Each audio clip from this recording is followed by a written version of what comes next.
Oui, fondamentalement libre, même qu'il est bien embêté avec ça. Et que ne va-t-il pas inventer pour ne pas être libre? Que ne va-t-il pas inventer pour imaginer qu'il ne l'est pas?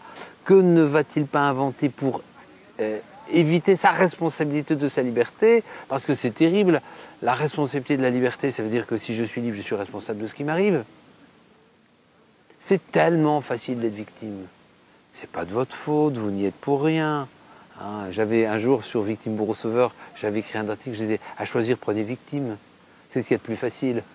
Puis c'est tellement valorisé aujourd'hui d'être victime, c'est tellement formidable. Mais le propre de l'être humain par rapport à l'animal, c'est que l'animal, lui, il est complètement déterminé. L'être humain, lui, il a sa liberté. Alors il va inventer une multitude de choses pour dire qu'il n'est pas responsable, qu'il n'a pas le droit, qu'on ne peut pas, qu'il y a les principes, les règles, les traditions, les ceci, les cela. Et ces phrases incroyables qui disent il y a des choses qui ne se disent pas, il y a des choses qui ne se font pas.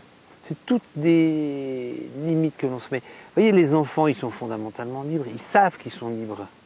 Et puis, on va passer toute l'enfance à leur dire qu'ils ne sont pas libres, qu'ils n'ont pas le droit de faire, qu'ils doivent obéir. Et après, on leur dit prends tes responsabilités. Mais comment tu veux que je prenne mes responsabilités? Ça fait des années que tu m'empêches de faire ce que je veux. Et je pense qu'effectivement, un des chemins de l'être humain, c'est de réaliser à quel point il est libre et à quel point il est responsable. Et le fameux ce n'est pas ma faute, c'est pas moi, c'est elle, et elle qui dit c'est pas moi, c'est le serpent. Hein, vous connaissez l'histoire, la fameuse histoire, et Dieu il arrive, il dit virez-moi tout ça.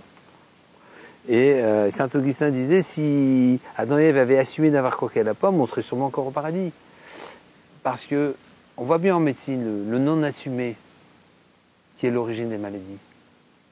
Et le fait d'assumer la chose est l'origine et la guérison des maladies. Et reprendre notre liberté, c'est d'abord reprendre notre responsabilité. Et surtout, ne jamais se voiler la face en ayant conscience que quelque part, on est toujours libre. Même Nelson Mandela, dans le fin fond de sa prison pendant 25 ans, était libre parce qu'il avait décidé qu'il était libre. Moi, je crois qu'on est effectivement fondamentalement libre. Et c'est la force de l'être humain.